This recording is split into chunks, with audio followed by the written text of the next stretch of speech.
and there's talking. And You have reached Robert Sarazin Blake from the kitchen table. Show starts in 30 minutes. So it See you has then. legs, but it's like as the legs are growing, my energy is going to keep going or Yeah. kind of at odds. Yeah. Plus, I'm running out of. I really need time to write and rehearse. And if I don't do that, doing this is a goal. Yeah. No, You got it? We're in. 100% on that one. Yeah, and That's why I loved the first year. Like the first year of the pandemic, it was the first time I really had time to finish stuff. Being on tour all the time, and then with collaboratory, CAC, all this other shit. I was just like, I was not getting anything done. no. You know? No, And so I'm trying really hard to find that balance. Now that the Folk Life is my gig, yeah. if I can, and I'm not touring because I'm like, I'm gonna stay here, watch my kid grow, Yeah. do this thing. Are you putting a time around that? Not touring until, or just? I'm gonna- definitely.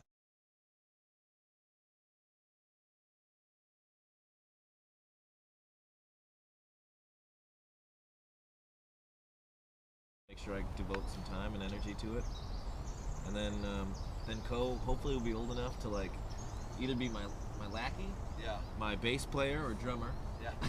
Yeah. or just can come with me to gigs and hang out. My-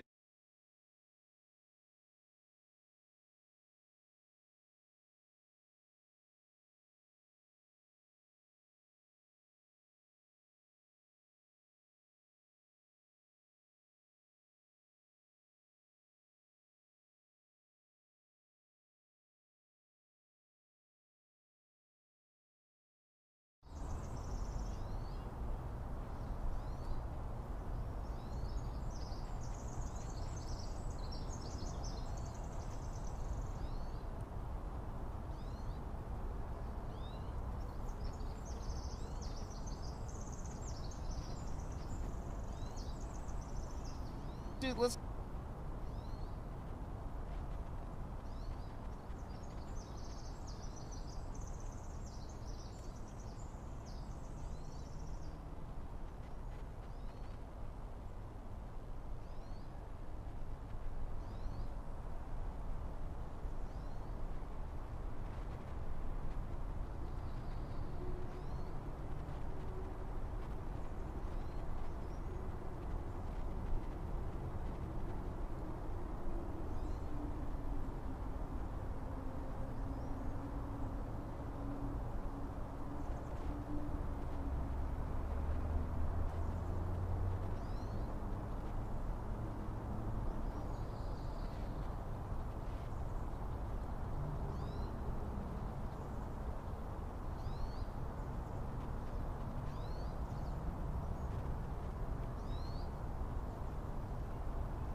composed by Spencer the Rover, who travelled through England and most parts all round. He'd been much reduced, which caused great confusion, and that was the reason he started to roam.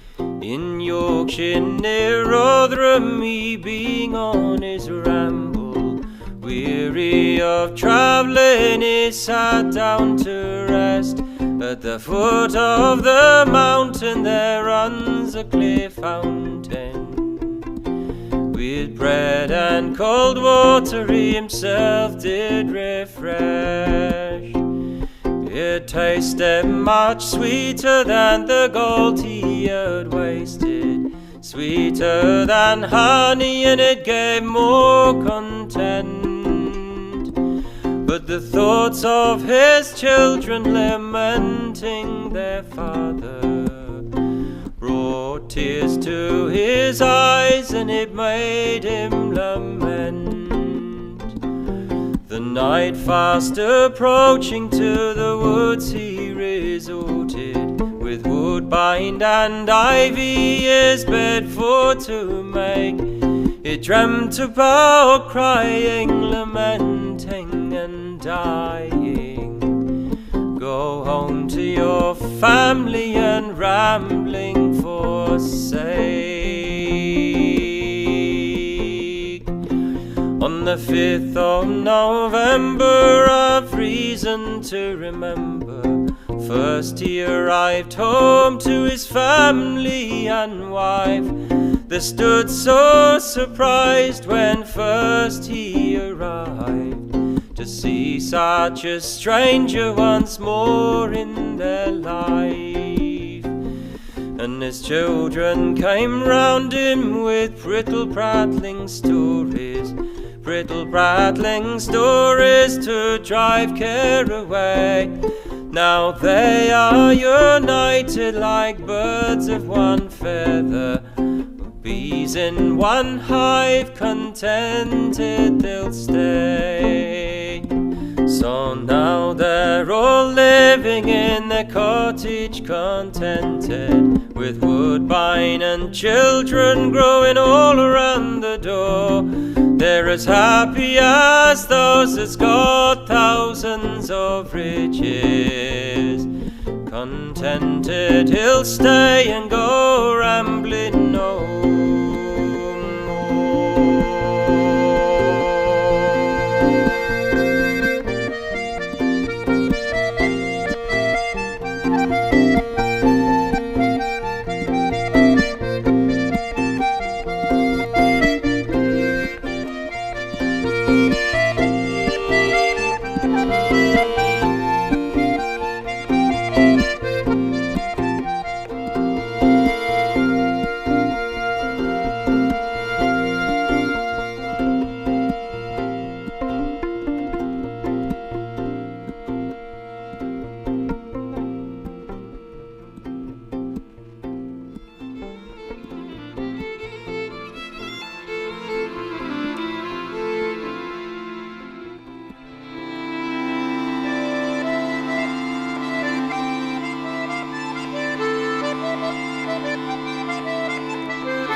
Oh, come, sweet Jane, for I must go.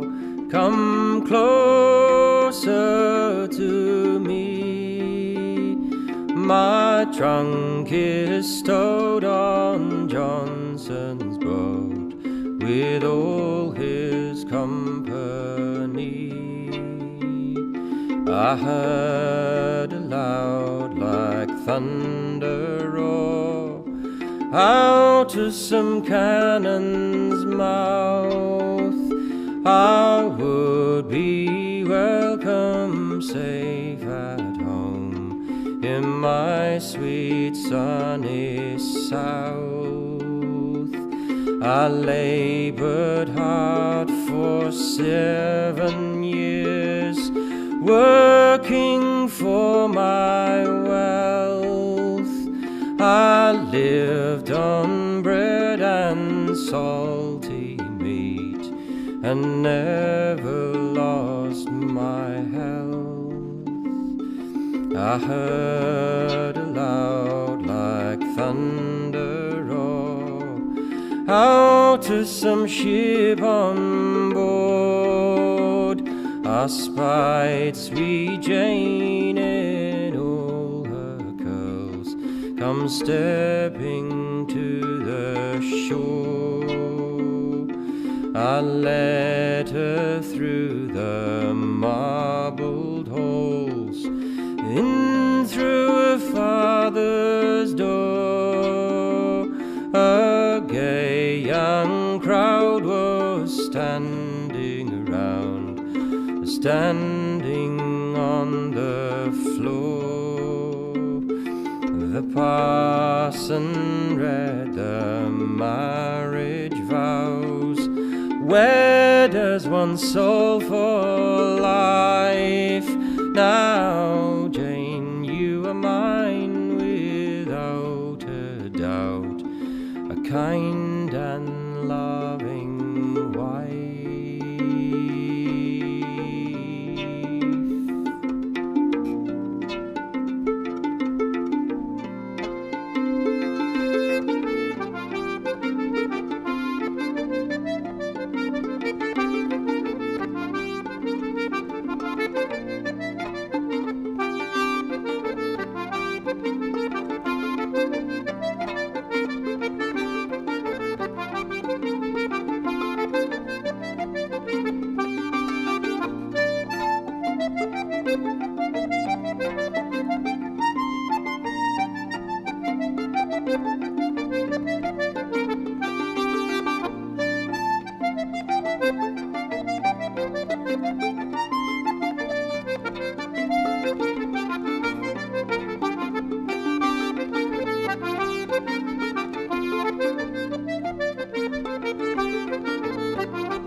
Welcome, everybody, to Robert Sarazin Blake from the Kitchen Table. I am Robert Sarazin Blake. This is the Kitchen Table, and we are coming at you live here from a remote location. Usually we come at you live from the most northwest corner of the most northwest city of the most northwest state in the lower 48. That's Bellingham, Washington, my home. But we are here in West Seattle, beautiful West Seattle, where it is raining just like it is everywhere else right now in Western Washington. It's raining. 4th of July weekend, this is good. So when the Yahoos get the fireworks going tomorrow, there'll be wet ground to receive the firecrackers, and we won't have any fires. So we have to look at the bright side. Happy to be here. We have Benjamin Hunter as our guest. So this is a great show. You are at the right place at the right time. This kitchen table goes all over the place, to the north, south, east and west. Glad to have you with us. Going to start out on theme, on the 4th of July theme, with a song I like to play at the 4th of July from Bruce Springsteen's second record.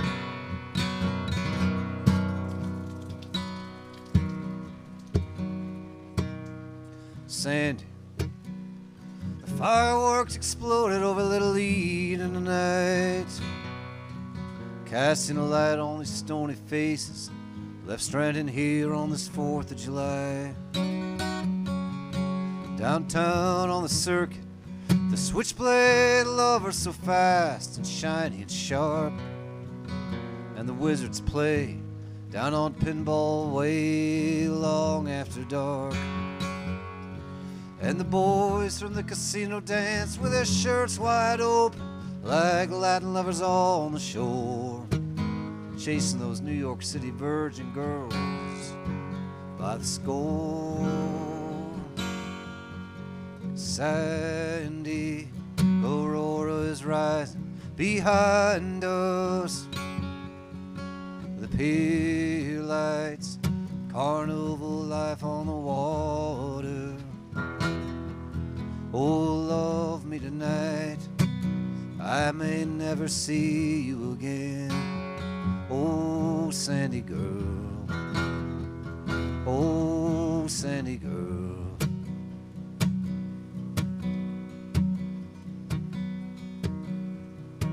Now the greasers walk the street or get busted by the cops or sleeping on the beach at night. Sandy, the boys in high heels, their skin is so white. Me, I just got tired of hanging out in dusty arcades, beating on the pleasure machines, chasing the factory girls under the boardwalks, ones who promised to unbutton their jeans. You know the tilt-a-whirl down on the South Street drag I got on last night and my shirt got caught. I didn't think I'd ever get off. Sandy, Aurora's rising behind us, the pier lights, carnival life forever. And I'm underneath the boardwalk with the boss's daughter, but he ain't my boss no more. What do you say, Sandy girl?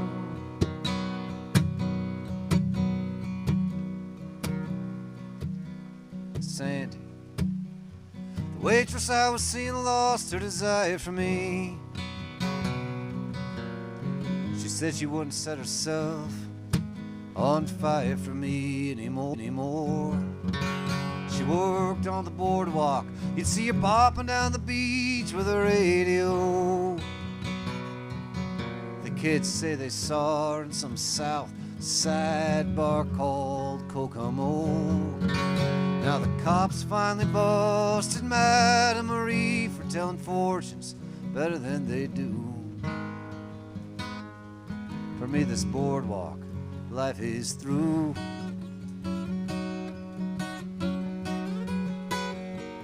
Sandy, Aurora's rising behind us, the pier life, carnival life forever.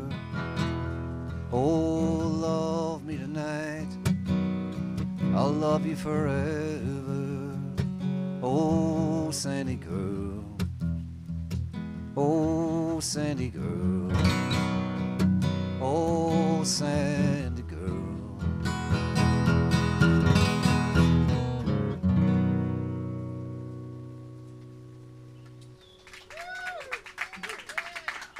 Thank you very much. Well, we're getting into the spirit of 4th of July here a little bit. So the drink of the week is mint julep. I hope people out there got the word and they're drinking mint julep. And even if what's in your glass isn't a mint julep, you can still feel the 4th of July feeling because it's raining. It's just pouring down rain here, and it always rains at the 4th of July in the most northwest state in the lower 48. So here we are. I thought I'd sing this song about mint juleps. The song was released in 1952, written by Rudy Toombs, who also wrote One Bourbon, One Scotch, One Beer. You probably know that one. He was on a roll. But it was originally recorded by the Clovers.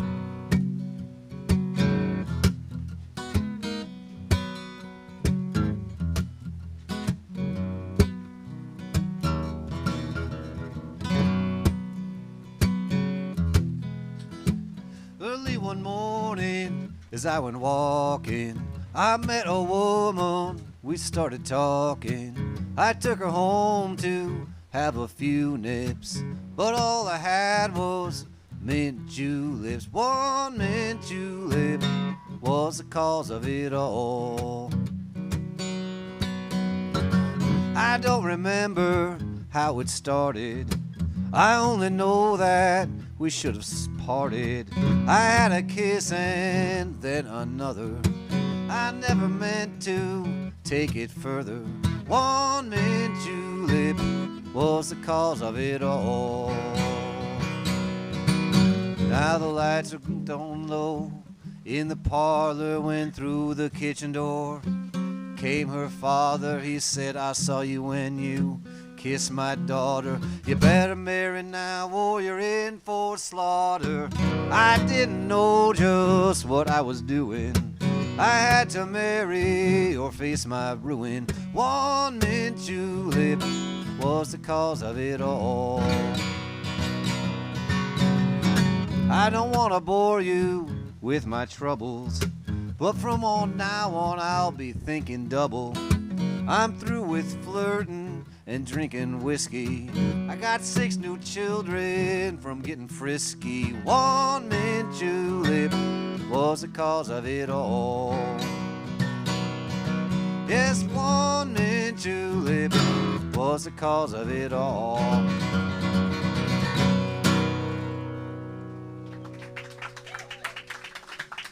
Thank you very much. Thanks for being with us here at the kitchen table. We have a trivia question each week, and another thing I do is on Thursdays I perform at the Boundary Bay Brewery, and we have beer trivia on Thursdays. And at beer trivia, it's always the best answer that wins, not the correct answer. Now, there's no prize here at trivia at the kitchen table. It's more for the joy of it, and for those in comment land, answer the questions in the comments.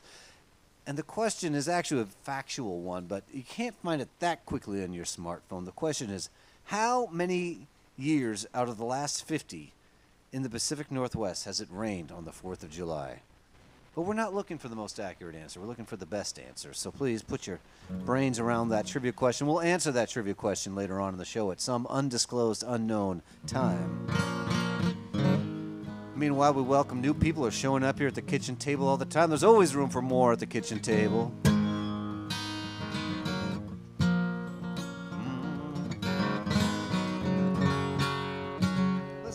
Let's keep on a 4th of July vibe for another moment. I've decided this next one is a 4th of July song.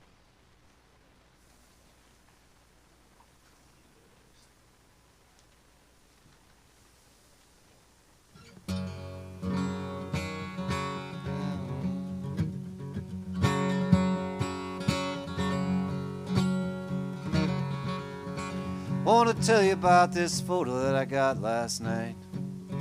But you're gone, you're gone, you're gone. Only you will get it right. Oh, you're gone, you're gone, you're gone. I can see the way your eyes would light up, kind of like a question, then we'd both laugh. I want to tell you the story of this photo that I got last night. Oh, but you're gone, you're gone, you're gone. I met 2 dancers in a seaside bar. They were gorgeous, they were travelers, they were dressed like mid-century movie stars. One from the Ukraine and one from Kazakhstan. In the salty air we sang Summer in Siam. That's when I got this photo that I took last night. Yeah, the breeze was blowing us on to a little after party after the bar last night. We had to keep it going on. We passed the guitar, night started to sway. We sang the sunny side of the street, and we sang Sade. Played a few ballads, and it made them both cry. Kissed their hands, the cheek, second night goodbye. You ought to see this photo that I took last night, but you're gone, you're gone, you're gone. When I get home, you won't be there anymore. Well, you're gone, you're gone, you're gone. You're on the other side with the angels and saints, with the trees, the breeze, the waves and the lakes. I hope you're at peace and there's no pain anymore. But I can't tell you my stories anymore, and I want to tell you the story of this photo that I got last night. Oh, you're gone, you're gone, you're gone.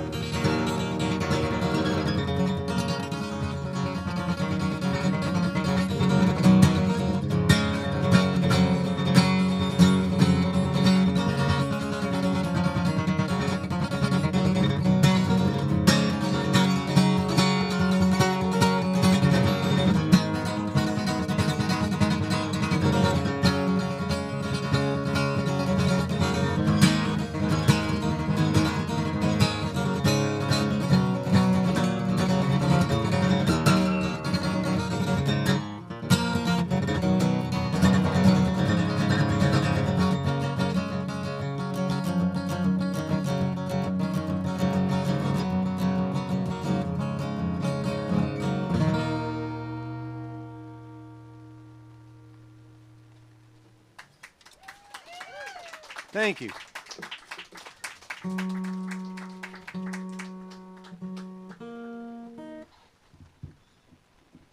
It is time here at the kitchen table for the third song check-in. We got to slow down, stop all this just running into the next song for a few minutes and see how is it going. When my associate David Pender-Lofgren is here, he can look at the comments and tell me what's going on in comment land. Without him, I have no idea what's going on in the comment land. So the only comments I get are from you right here, right now. How is it going out there in this rainy Pacific Northwest day? 2 thumbs up. Very good. Oh, lots of thumbs up. Very good. Very good. Does anybody have an answer to my question? How many years out of the last 50 has it been rainy on the 4th of July? 72, 13, a lot. 37. Does anybody have a non-numerical answer? Every other year. Yeah.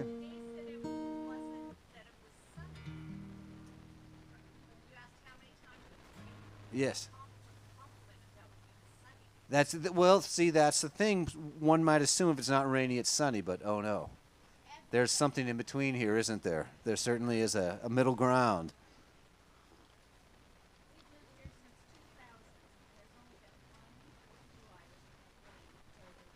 There's a factual answer. In the last 22, there's only been one rainy. Where you were? Well, where were you?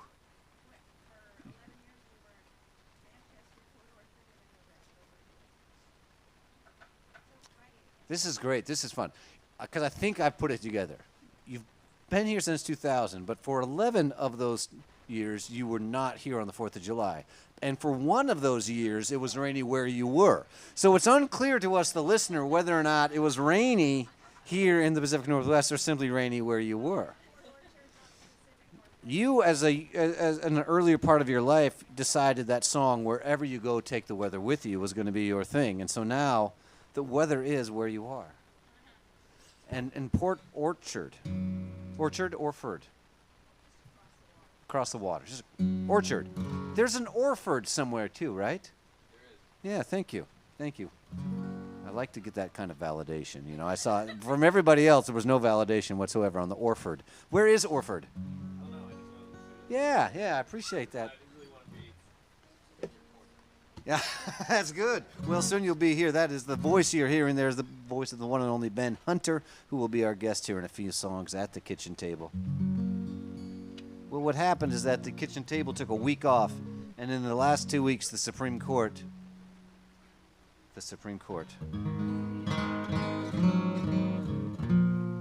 So we better not take any more weeks off of the kitchen table here. I don't know if they're exactly connected.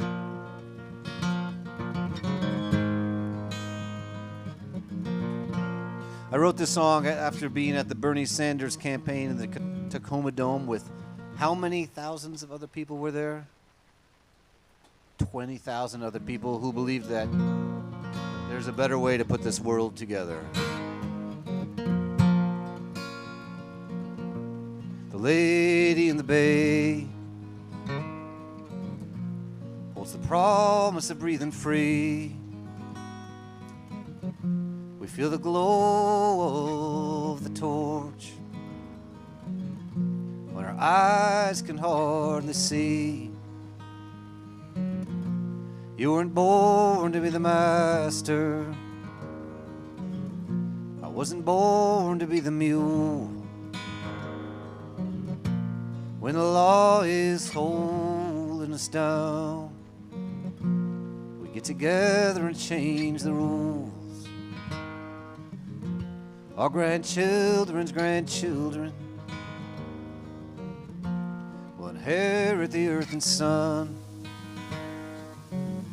We'll use our 20/20 vision to leave it cool for everyone.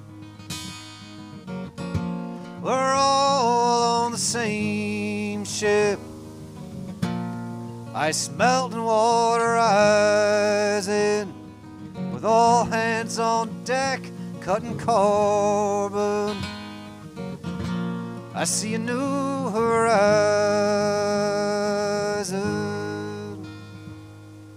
'Cause we're born to win, we're born to win. Sunshine State to the Golden Gate, Great Lakes State to the Bluegrass State. We're born to win, born to win. Tax cuts go to the wealthy, food stamps cut from the poor. After 40 years of trickle down, not gonna let them trickle us anymore. Mother can't afford the medication, sister killed in Iraq.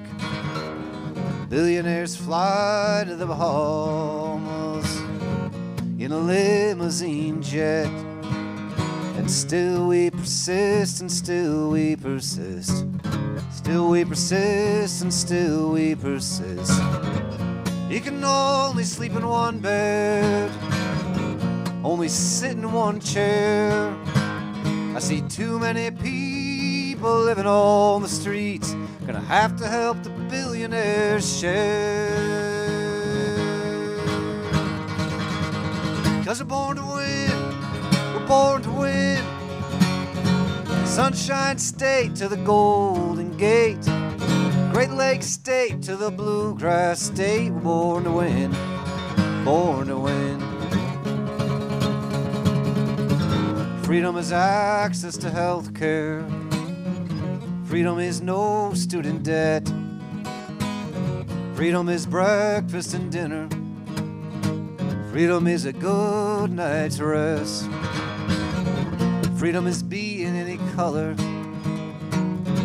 walk in every street without fear of violence, working on your dreams. Freedom is clean air. Freedom is drinking clean water. We can do anything if we keep our heads together. 'Cause we're born to win, we're born to win. Sunshine State to the Golden Gate, Great Lakes State to the Bluegrass State. Born to win, born to, not me, us. That's what everybody in the audience sings along. Not me, us. And even if you're in an audience in your own living room at home, or if you're under the tarp with all of us right here, those little words right there. Not me, us. It's not all about me. Not me, us. No one can do it alone. Not me, us. It takes millions of people. Not me, us. To fight for justice. Not me, us. No one can do it alone. Not me, us. It takes millions of people. Not me, us. To fight for justice. Not me, us.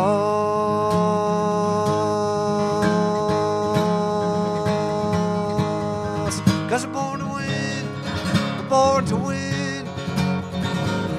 Empire State to the volunteer state. Old Line State to the Equality State. Keystone State to the Treasure State. Sunshine Show Me State to the Golden State. Great Lakes State to the Bluegrass State. We're born to win.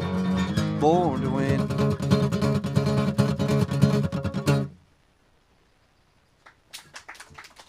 Thank you. Well, I'm going to do one more, and then my friend Benjamin Hunter, will be coming up to the stage to sing us some of what he's been working on here.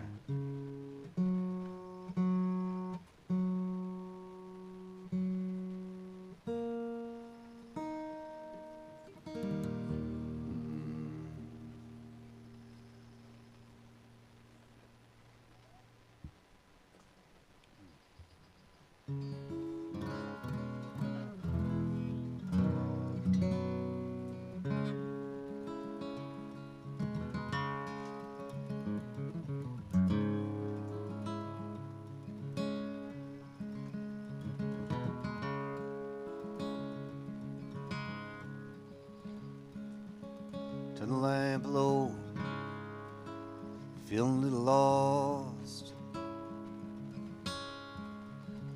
I listen to you sing.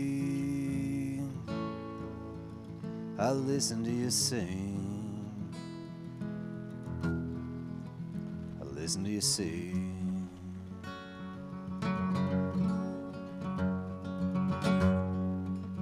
I put the kettle on. I sat down. I listened to you sing. I listened to you sing.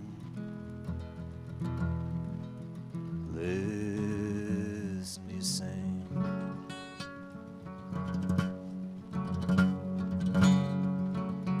I turned the lamp down low. I shot out the light. I listen to you sing. I listen to you sing. I listen to you sing.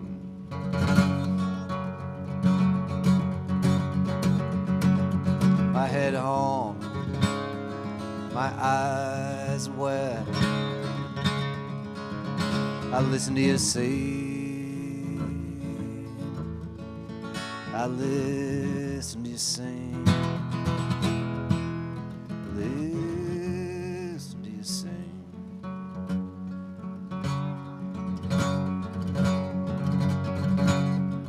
Outside my window, I saw stars. I listened to you sing. Listen to you sing. Listen to you sing.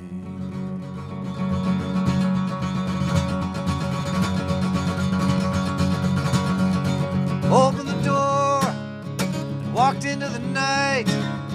I listen to you sing. I listen to you sing. I listen to you sing.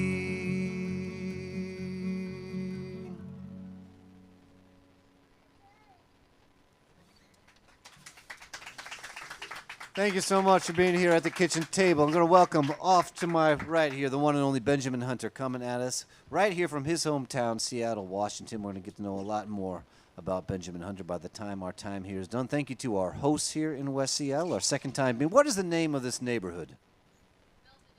Belvedere. What a lovely sounding word, Belvedere. Belvedere sounds like a dog's name. Belvedere. Belvedere. Belvedere. I've never heard that before. How many blocks is the Belvedere area?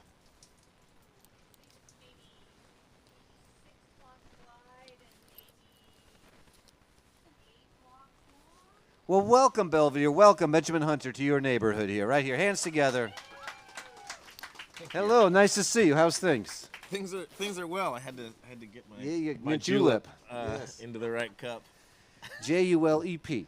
Yeah. I know that because there's a book called JULIP, and we actually considered naming our daughter Julep for hours. It's a beautiful name. Isn't it a beautiful name?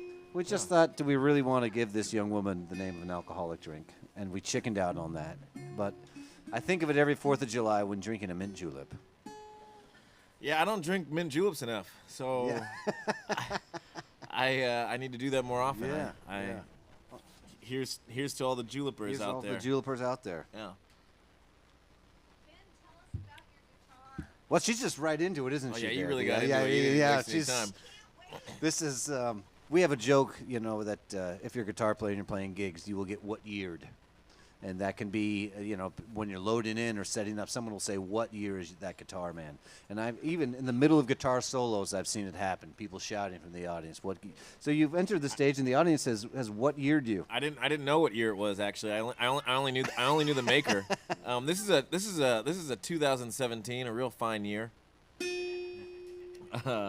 This is a guitar by a man named John Morton, and he was a friend of mine that I had met at the Acoustic Blues Festival up in Port Townsend, Centrum, and he was this guy that really unassuming, kind of a gentle person that kind of like came to the jams with his clarinet and always wanted to play kind of like hot jazz or like early blues, kind of like Bessie Smith kind of numbers, stuff that he could wail on with his clarinet. He was an engineer, and one of the years a guitar like this was for auction, and of course I bought my one ticket because it was 2012 or something, and probably one ticket was all I could afford. One mint julep was all you could afford. One mint julep was all I could afford, and I didn't get the guitar, obviously, or not obviously. That would have been a great end to the story. But he manufactured these guitars in his back studio as like a hobby, and he made these and resonator mandolins and resonator ukuleles, and he passed away in December of last year, and I was talking to my buddy George Resendez, who is a fine maker of instruments and luthier and was a good friend of John's, and I was like, man, I just wish I had bought one of his guitars earlier, just to have something to remember him by and to have one of his fine pieces of instruments. And he's like, well, his son's taken over the business, and I think there's 2 guitars left. And I was like, hold those guitars. I'm driving up to Port Townsend tomorrow. And I did. And I brought my family with me, and I told my partner, I was like, I'm not buying it. I'm just going out there to check it out. Don't worry, babe, it's not happening. Anyways, I got there and I was testing these 2 guitars out, and one of them was a steel resonator, and one of them was a brass. This is brass. And in the time that I was playing these guitars and jamming out, the steel one sold. So then I was like, oh. So then I bought it. That changed things. Immediately. Changed things. I just didn't even. I put it down. I was like, I'll take it. I'll figure it out. Can we work out a payment plan? And now I have it. And this is just a beautiful reminder of this great man, John Morton, who was a sweet soul and made beautiful instruments. So now I have a Morton 2017. Is the body of that guitar made out of brass? Brass. Wow. Yeah. What does that do for the weight? Is brass heavier I than don't or really lighter know. than? I don't know. That's a Yeah. good question. Yeah. I want to say it's lighter. Yeah. Anybody out there know the answer to that? Oh, you go the other way. We'll Yeah, see 'cause what there they was say in comment land about that. But it's got a nice sweet tone to Yeah. it. So yeah. I mean, I got it really so that I didn't have to actually play anything. You could just look at it and I could just talk, and you guys would just think I was making music. Do I just get into it? Yeah, so happens? at this What point do you I do play now? play 4 or 5 songs, and I'll be jumping in a couple times, and I'll try to hold myself back from jumping in too often. Great. And we just let it hang out here at the kitchen table. Cool. Well, I don't know what key this is going to be in. I won't jump in with you musically. Okay. Okay, cool. Later on. There's 2 segments of the show. This is the concert part of the show. After you do 4 or 5 songs, then it will be what inspired the kitchen table. It will be the after show part. Because after all these years, 20 years of being on the road, and I have understood there are people who play gigs and then go sleep in tall buildings with small rooms and doors that close behind them. But I've very rarely experienced that myself. Mostly what I do is go stay at a buddy's house and sleep on a soggy couch and always have a few more songs around the kitchen table along with a few jars of this, that, or the other thing. That's where we're going to get to later on. We're not there yet. Okay, yeah, We're yeah. not there yet. This Sure, is sure, the sure. show. This is formal. Sure. Yeah, so here we are, as formal as it can feel under a 10 by 10 pop-up tent on a rainy Sunday afternoon on the 3rd of July. Benjamin Hunter. Thank you. It's really nice to be here. I guess I'm gonna think about this in a couple different ways. It is the day before July 4th, whatever that means anymore. As Robert brought up, there's a lot of things that have been happening in the last couple weeks, certainly in the last few years, that have caused us to question things and challenge things and reflect on things in our own personal lives and in our communal lives, in the greater idea of life generally. Around my mom's kitchen table was generally the backdrop of PBS playing, specifically the PBS NewsHour, dinner time, 6 o'clock every night. In fact, she's watching it now. I called her earlier. I was like, "Hey, you want to try and rethink about coming out to this concert?" And she's like, "I'm settled in. The NewsHour is coming on." I swear to God, that's just a fact. And so I kind of grew up listening to, public affairs, and I've spent a lot of my time studying old blues music. I'll play a lot of my own stuff, but I'll open with this song that you might be familiar with. It's called C.C. Rider, and it was first recorded by Ma Rainey in 1925. And sources will say that she wrote it, and I can't really claim that. I think it's an older song than that. It speaks, different interpretations. It was Easy Rider, C.C. Rider, like C.C., like a train line, C.C. Rider, S.E.E. Rider. And the more I listen to these old tunes, the more you kind of get in, especially the old blues, you get into the nuance of, if this makes any sense, the nuance of the universality of it. You can think it's talking about, a person or an instance, but it really has a much more universal theme to it. And certainly for African Americans in the 20s, 1920s, 1820s, 1720s, the idea of being betrayed or being outcast was certainly a theme and still is a theme in a lot of black lives. And so when I think of this song and I think of like blues and love, over the years playing this song, I've come to think of it more in the terms of like an entity or a person or a place or a thing or a system or an organization that doesn't live up to what it said it was going to live up to.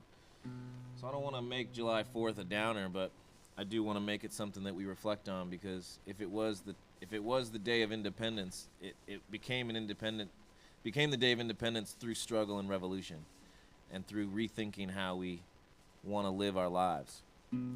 So here's C.C. Rider for you, when I get tuned.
said, see Rider,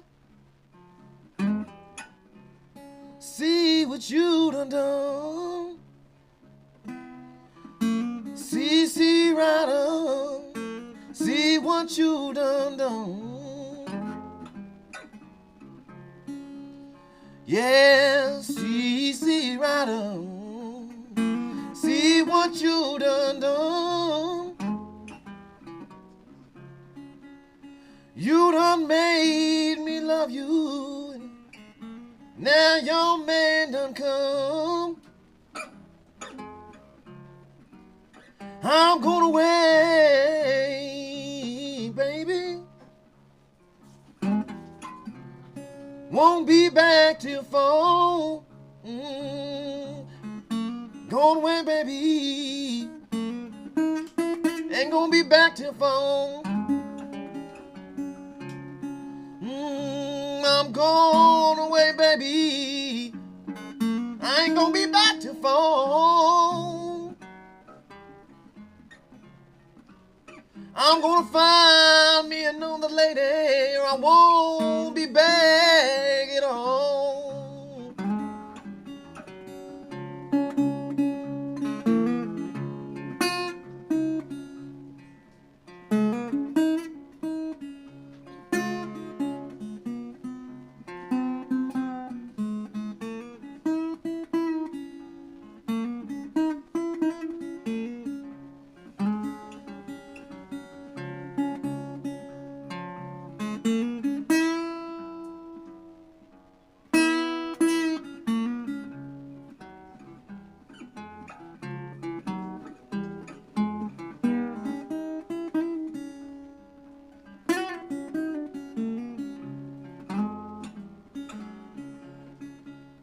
I'm gonna buy me a pistol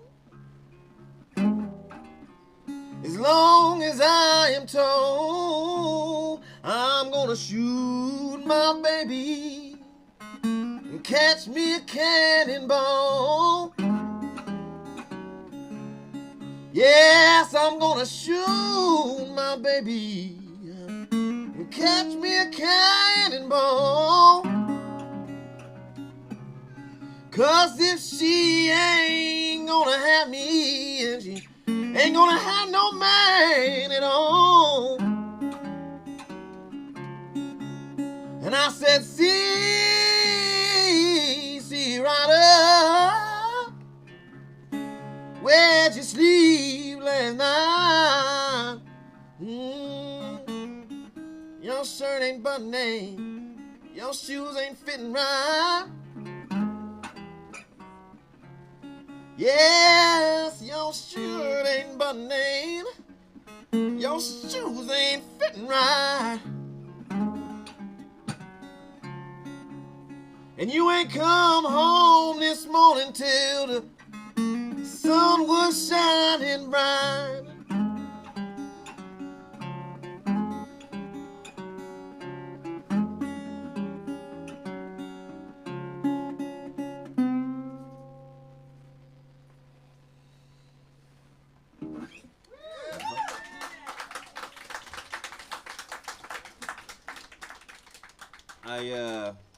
Yeah, it's just those old songs. They say these things, and you just gotta sit there and you listen to them, and all of a sudden a whole new meaning and a whole new resonance comes out of them. And you know, I don't know if you guys saw Black Bottom Blues that came out maybe that first month of the pandemic. It's the last movie that Chad Boseman made.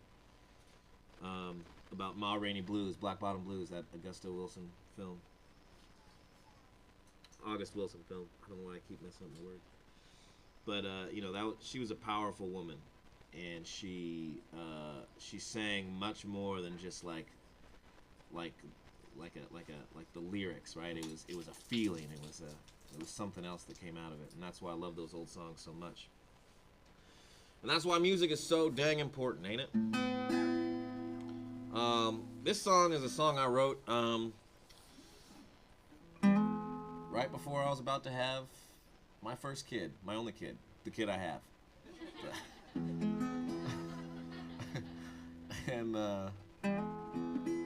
And yeah, that's all I have to say about it.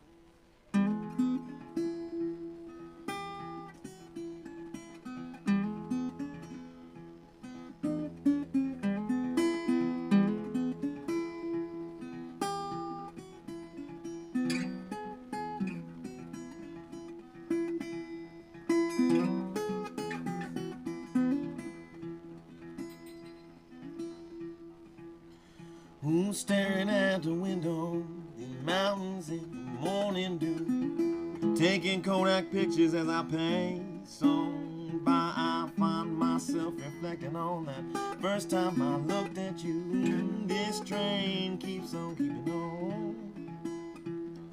This train keeps on keeping on.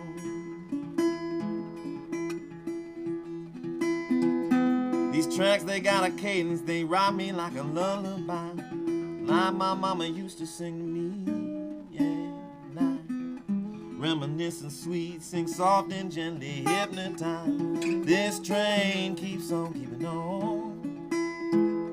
This train keeps on keeping on.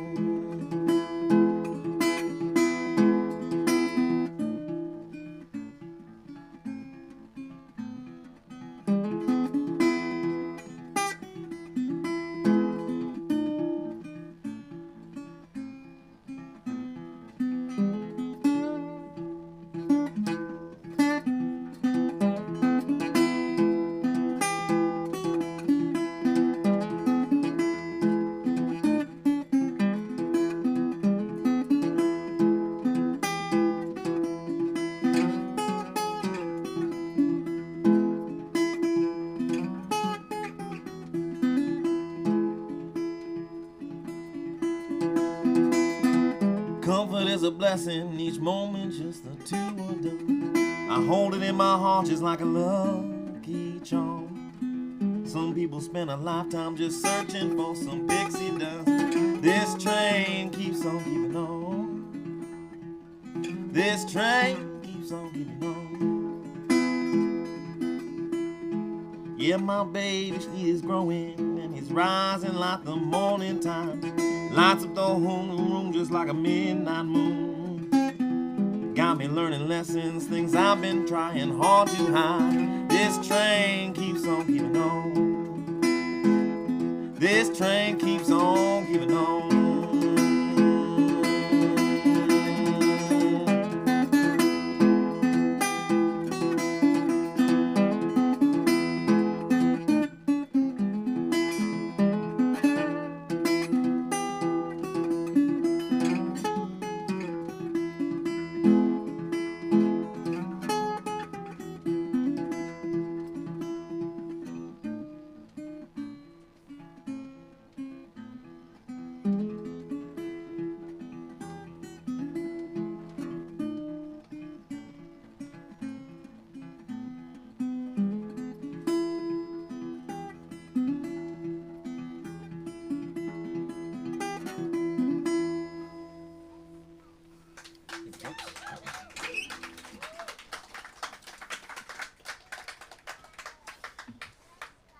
Right. This next song is a song I wrote. I read this book. I for many years I was a touring musician, and I was on tour with a good friend of mine and collaborator in a lot of things named Joe Siemens, and we would travel all over the world playing music, and you know, you start touring with somebody and like you have a lot of stuff to talk about, right? Because like, you know, it's new, it's fresh, and then you start touring. You do these long drives, and you're on the road for like 8 hours, and you're like, oh, let's listen to some podcasts, or let's listen to some music, or whatever. And we did that. I mean, we did all of that. We listened to everything possible. And then of course there's that period where you just don't say a word to each other. You just say nothing. You don't talk. You just drive. And then we started getting books on tape, and we were going to get we had just started on this tour, and he got these couple books on tape, and we stopped at this coffee shop somewhere in Colorado. And the book that we had on tape that we were just getting ready to start was on the shelf in this bookshop, coffee shop. So I was like, why don't we just buy it and let's just read it to each other, which was actually great. So we bought this book called The Black Count.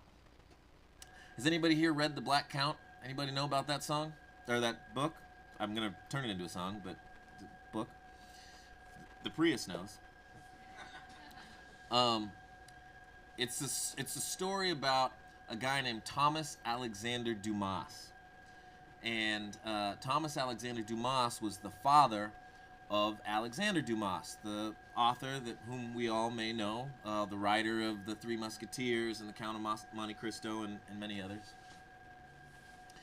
And the interesting thing about this book is that it only got to Alexander Dumas and these other books, like, you know, the last page of the last chapter of the end of the book, because the rest of the book was talking about this guy Thomas, who ended up being really the muse for all of these characters. Thomas was the son of a, pause for podcast purposes. Thomas was the son of a French nobleman and his enslaved wife, concubine, in Haiti. The French nobleman was kind of a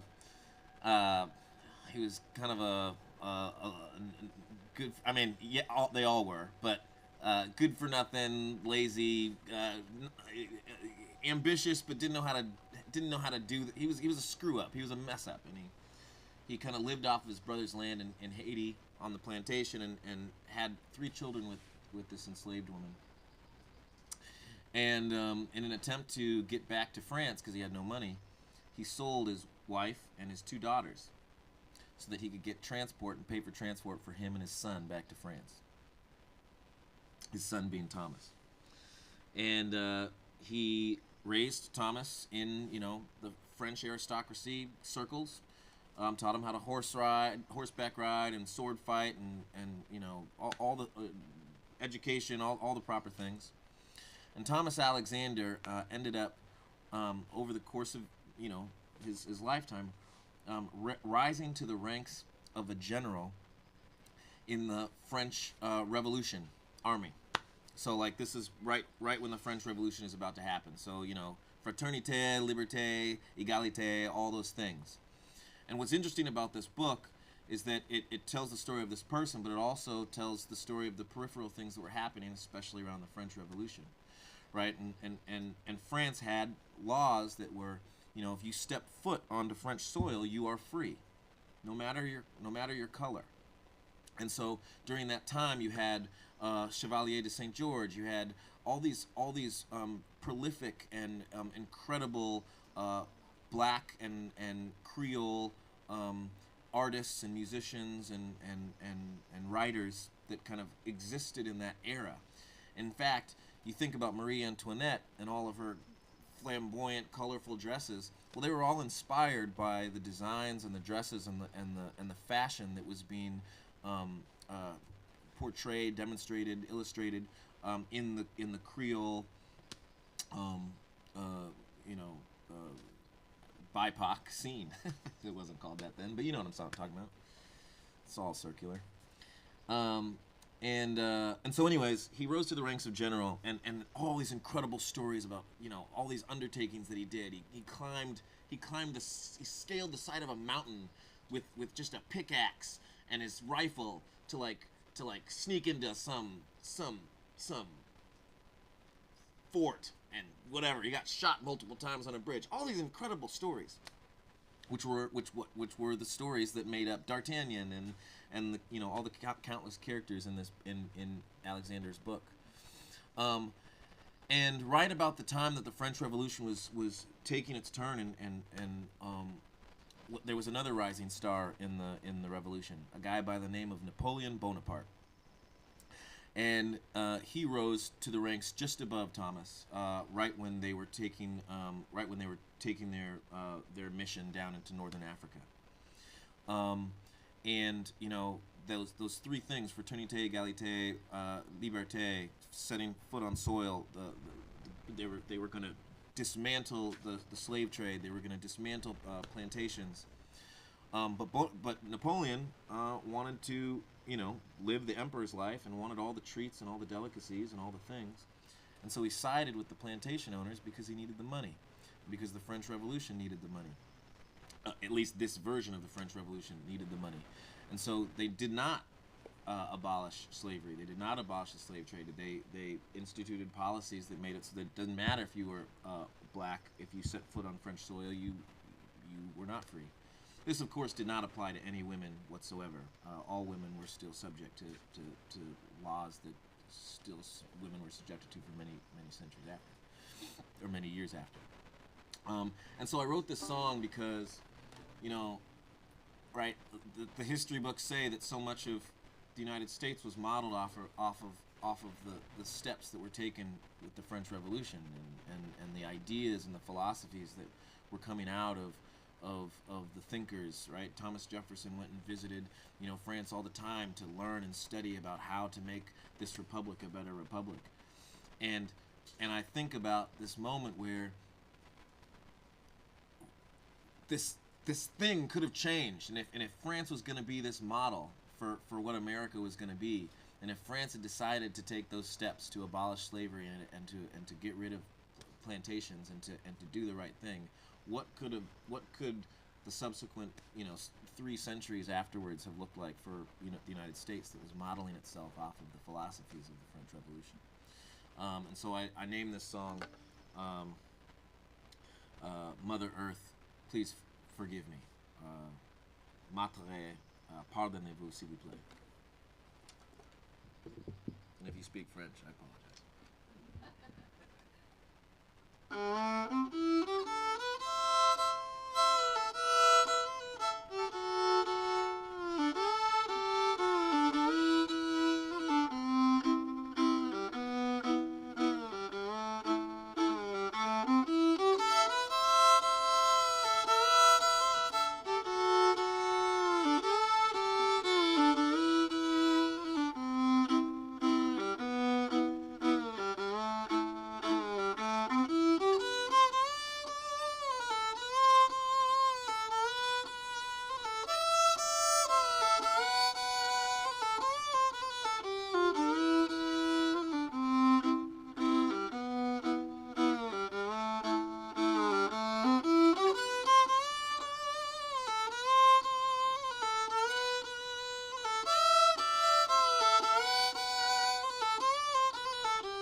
So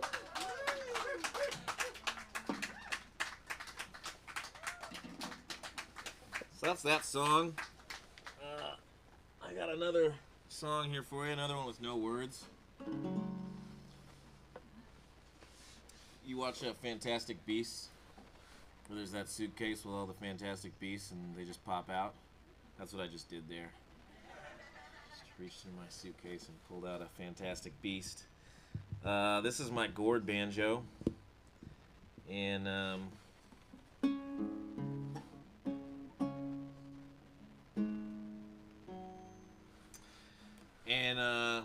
don't know if you guys know this, but the banjo is an African instrument. A lot of folks think that because of the dominance of it in bluegrass and country music over the last century, that it somehow comes from white culture or comes from Ireland because there's Irish banjo. But the instrument actually is of African origins, and I think one of the beautiful things right about this country is obviously the blues has been the bedrock for so much of the music that is popular to this day in the world right now. Pop, funk, soul, rock, country, whatever, you name it. It has its origins out of this. But, especially in like old time music in this country, we assign it to Irish or British Isle heritage. And what it actually is something much more beautiful and deeper than that. When Irish folks first came to this country, they came under the system of indentured servitude. And when black folks first came to this country, before there were actually slave laws in the 1640s, 1650s, when laws started actually being instituted for slavery specifically, enslaved Africans were indentured servants as well. And so the Irish and the Africans spent a lot of time together, and there's and made babies together. There's a rich history of it, and made music together. And there are instruments in Africa that resemble fiddles, and there are so when Irish and Africans first started hanging out with each other, the 6/8 rhythms and the kind of polyrhythmic stuff that was coming out of West Africa melded really well with a lot of the 3/4, 6/8 rhythms that came out of Ireland. And so quite naturally, a lot of this music was shared with one another, and they developed and melded this incredible fabric of new music that only this country produced. And it extended itself over the subsequent 3-4 centuries in this country. And so when we think about like Appalachian styles and old time styles, it is very much rooted in this beautiful hardship that came from these two struggling cultures that came to this country under really harsh conditions. That has nothing to do with the song, but I just thought I'd mention it because this is an African instrument, and we should all know that. I don't know what this song is called yet. It's just a little ditty I've been messing around with, so I thought I'd play it so that it gets stuck in our minds like we were talking about.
you, folks.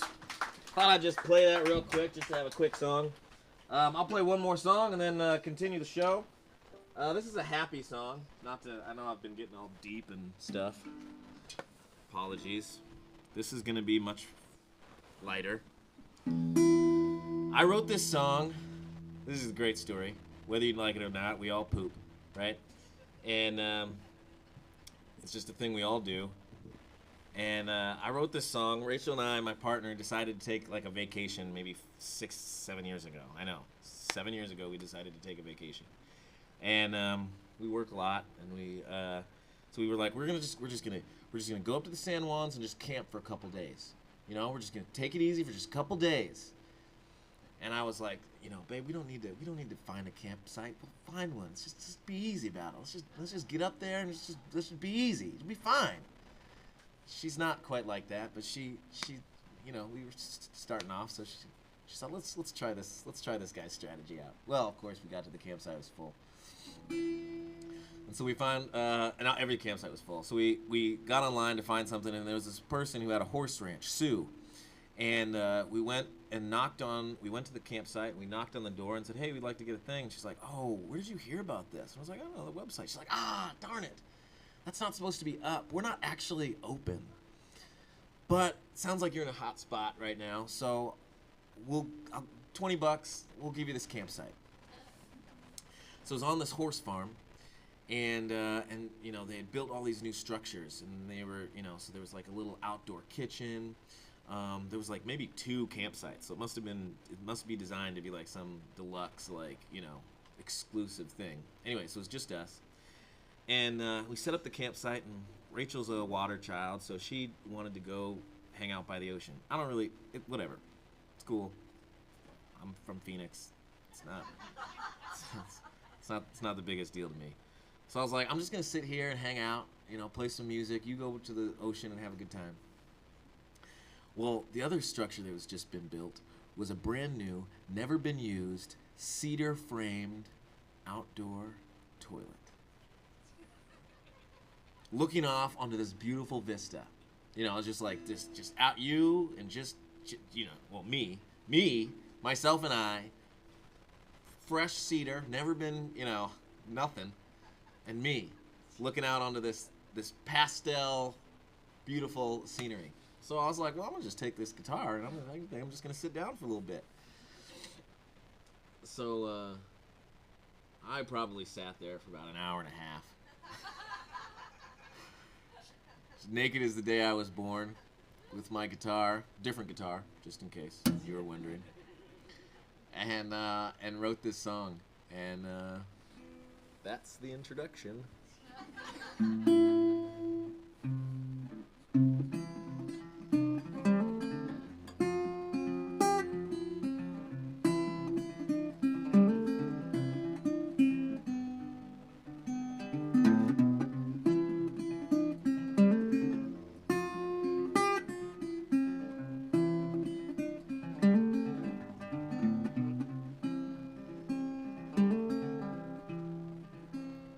Well, the sun gently shines through the trees, casting shadows on the leaves, gently vibing in the wind.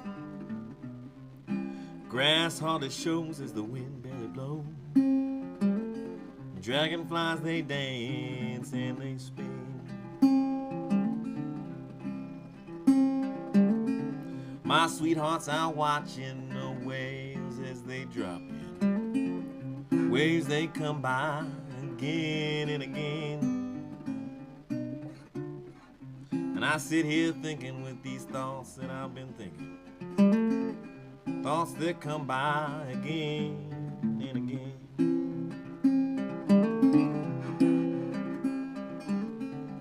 Where did the days go when the hours didn't matter? Fields and pastures could carry you away. Bell rings for dinner and you sit down and you simmer. Tell those stories that you carry you away.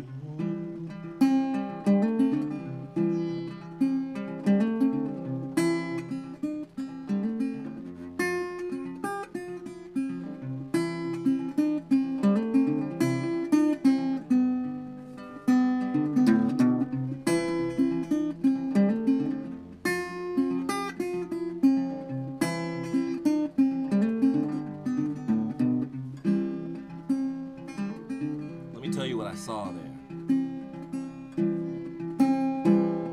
Well, the bugs, they are working, covering ground uncertain. Hawks up there perching way up in the tree. Horses are neighing down in the fields where they're staying. Somewhere they're shaking with the birds and the bees.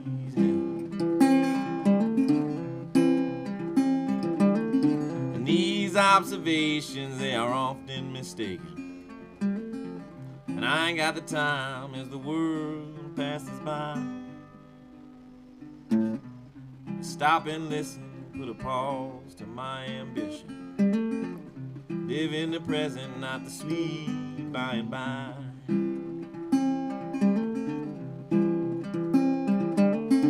Where did the days go when the hours didn't matter? Fields and pastures can carry you away. Bell tolls for dinner and you sit down and you simmer. Tell those stories that can carry you away.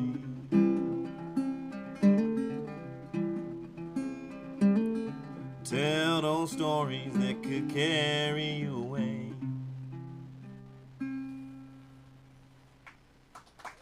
Thank you, folks.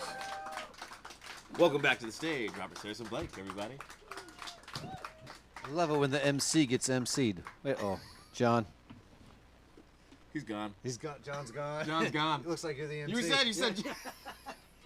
You said dependable is John Henry because that's his name. That's his name. John Henry, our tech, is.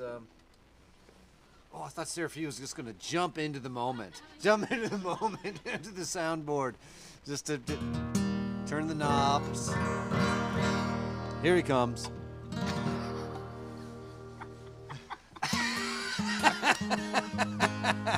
Best way to walk back in I've ever seen. How does the key of E flat suit you? Should I capo it up to E? E flat's great. Oh, great. I love E flat. I've loved E flat even when I tune. Well, am I on here? I'm not on. I might be on. Oh, there we are. Hello. I loved E flat even when I played in standard because you get to voice it like this, which is nice. Oh, you know? Totally. But now I can voice E flat just like me. We've gone deep into that guitar tech dork corner here. We're going to come right back out before we get.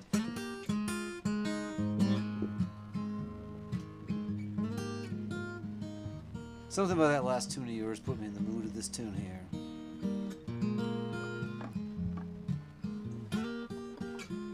And from here on out, when you go on holiday, you never make a plan because it always works out to not have a plan. That's the Yeah, if moral we of had the had a story. plan, I would never have been able to sit down naked on an outdoor toilet never made before and stare into the countryside. Think about that. Think about that next time you get on, whatever, Airbnb. I'm going to think about that right after I get done thinking about the fact that you were on vacation with your family and you had time to write a song. I'm working on that one right there. Well, this was pre-baby. Aha, pre-baby. Yeah.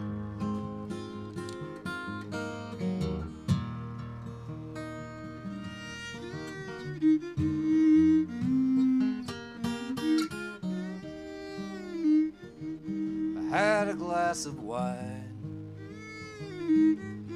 I thought of you. Talked with a stranger who knew you too. I let out a sigh. He did not pry. One glass of wine, and I thought of you.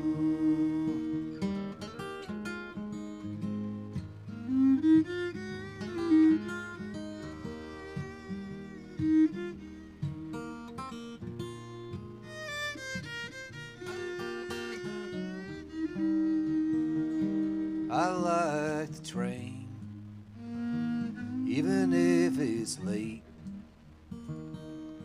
I'll give the station another day. Let it roll, one leg at a time. Pour the cork, have a little bit of wine.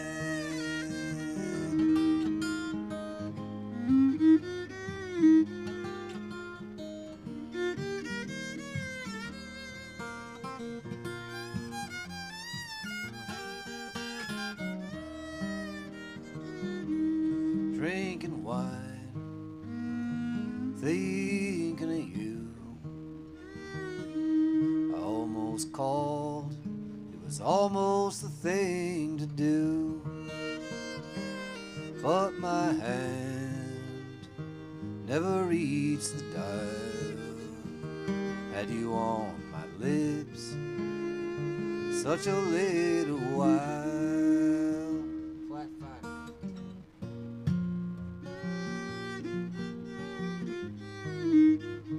Keep rolling.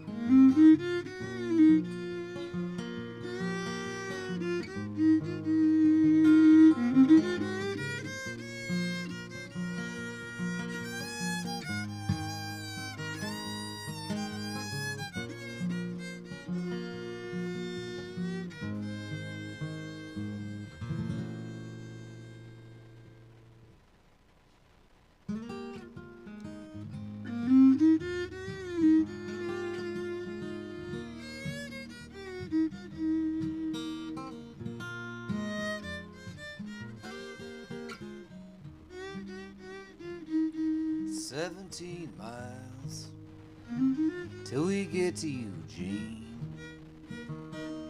This bus ain't bad, it's fast and it's clean. At the station, someone I know I used to love. One glass of wine and I'm all tore up. Have something to eat, it's bound to wear off. The mind will wander, the body will stray.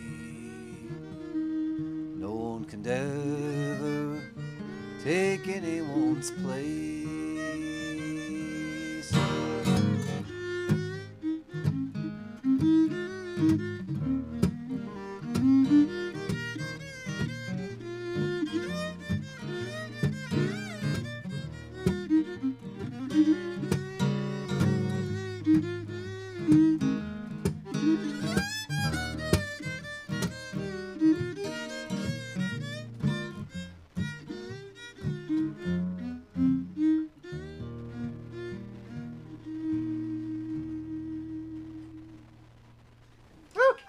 Lovely, lovely. Nice. All right. Yeah, what a joy.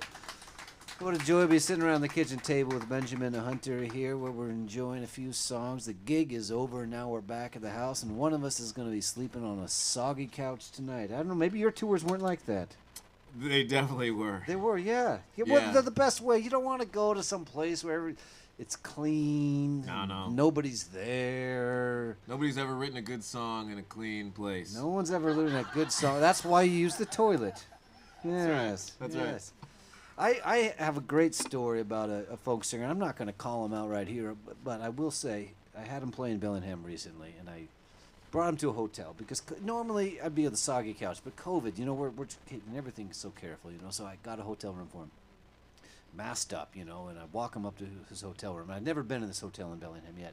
And we walk into the hotel room, and it's something strange right away, and it's like, it's not dirty by any means, but it gets revealed quickly. There's a $5 bill on the bureau, and it's, the bed's not fully made up. And it dawns on us that they've not yet cleaned the room. Totally. We're checking in, and I looked at him and I said, well, we have two choices. One of them includes you getting a $5 bill. He said, I'm a step ahead of you. I'm taking the 5.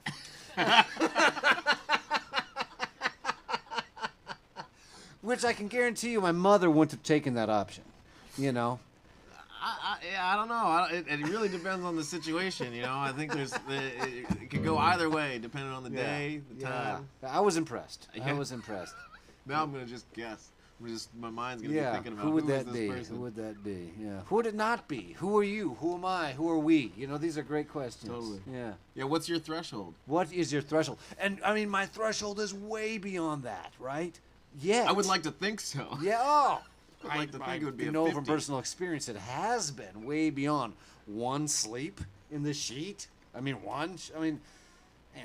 way beyond. Yeah. Yet, when you expect a certain joy of the clean hotel room, right? So that's a balance. Man, stories I could tell. America's best outside of, was it Memphis? It was Memphis. Was the worst, was the worst hotel experience I've ever encountered. It's one of those things out of a horror movie, you know, where you don't know what's behind the door. The trash is overflowed. There's 5 or 6 rats, just not even scampering. Not even scampering. They're just looking at you. And you paid for this experience. Yeah, exactly. And It was like a 3-night stay too. So you go through the day being like, oh, I gotta go back there. And somehow you felt like you weren't going to get your money back if you complained. No. No, it wasn't that vibe. Yeah, no. Okay. The money was gone. Money's gone. Yeah. Well, what's in your hand? What kind of songs coming to you at this juncture? So how does this work? We just Now, trade. we just trade. This is the kitchen table. You know, it's back and forth. It's around. What's going to happen is I'll do one. I just did one. That Yeah, was you just great. did one. You did So one. I'm off. You'll do one. I'll do one. You'll do one, and then it will be time to stump the band. And that means that we will actually take 3 requests from the audience members, and they will send songs up to us, and we will do our best to return them. And I know some members of the audience are thinking, "Well, I'm not going to be the person giving the request." Well, it doesn't work that way, and I definitely want to let City Hall employees be aware of what's happening here because they will be called upon. And it's important that they know that we will do a part of the show where we take requests. And you're thinking to yourself, well, I'm not going to offer requests. This is no problem. But the thing about it is I'm going to call on you just like English class, and then I won't call on the person who has the hand in the air. So you don't know if you're going to get called upon or not. And being that it's a modest crowd in this rainstorm here today, it could be, the odds are very good. So all I'm asking is you prepare a request for Ben or I to do, and it could be absolutely anything. I see some people are more anxious about this than others. And we're not there yet, and Ben's going to play whatever comes to his hands. How does well, like I said, I'm tuned down. I'm pretty sure. Is this E for you? Or I guess is this? That's E for me. That's E. Yeah. Okay. Cool. So I'm gonna play in what is this? This That is has kind of a Hawaiian This is vibe. A flat. Is this A flat for you? Should I go to A? You do you. I'll follow behind and I'll do my best to not play. Well, this is an old Leroy Carr blues song. Leroy Carr was a Chicago bluesman. Played piano, had the most delicious voice ever. In fact,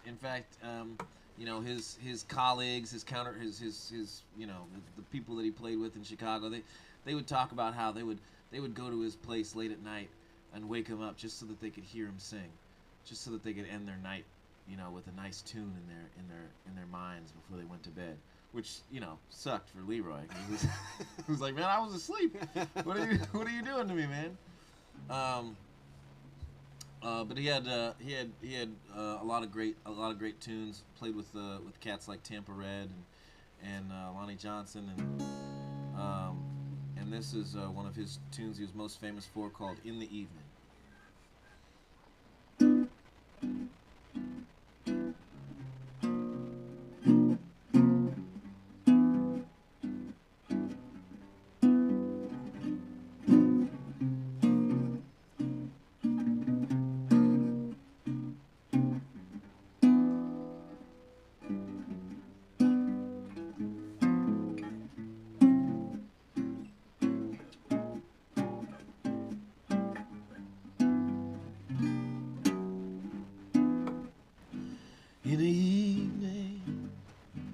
In the evening, mama, baby, when the sun goes down. In the evening, baby, when the sun goes down. Ain't it lonesome when your mama's not around, when the sun goes down. Last night I lay sleeping,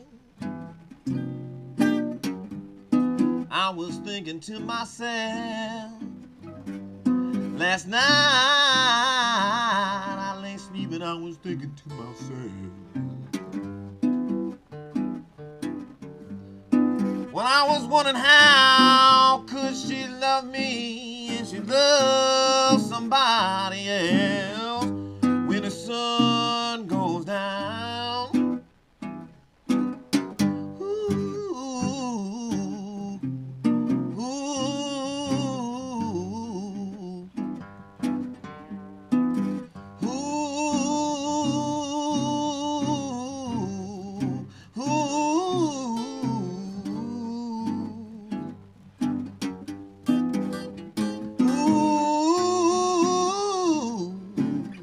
ooh.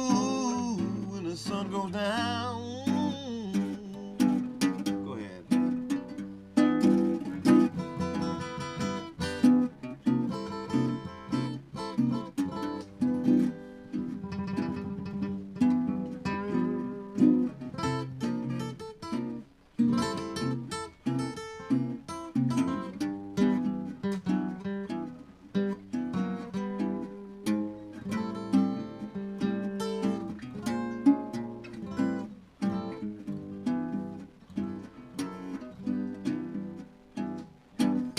Sun rises in the east, sets in the west. Yes, the sun rises in the east, and it sets in the west, and in the west. Well, it's hard to tell which one will treat you the best when the sun goes down. Well, goodbye, my sweet darling and babe. I'm going away. I may be back to see your pretty face some one day. In the evening, when the sun goes down, when the sun goes down.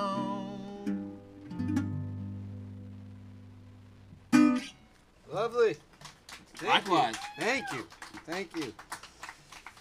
Well, without my associate David Pender Lofgren, sometimes the show gets off the rails as it has, which means we forgot about something, which is time to do 2 beats with the drummer. There is no drummer, so I'm going to have to fill in for the drummer, and that means we have 2 beats for the drummer here, which is we leave the sort of casual sort of chat we have. We go to a more formal sort of Terry Gross sort of Barbara Walters sort of situation, try to get to the bottom of what is actually Benjamin Hunter all about. And I thought we'd start with a couple questions. 2 questions is the deal, and we'll start with the softball. We say, Arizona, tell me more about Benjamin Hunter and the state of Arizona. Okay. That you thought it was a softball, but it's a lot more complicated than that. My mom was born in Arizona, born and raised in Arizona. My grandma. We're talking northern Arizona, southern Arizona. Phoenix, Arizona, Arizona. downtown. Downtown Phoenix. Well, actually, let's see, not downtown. My mom was raised in the house that my grandfather built on 7th Avenue and Bethany Home Road, which is like was once like North Phoenix. You're deep Phoenix. Grandfather built is what I just heard there. Grandfather built this house, and but my grandmother is an Okie from Muskogee. Her and her twin sister and her brother came across when they were 17.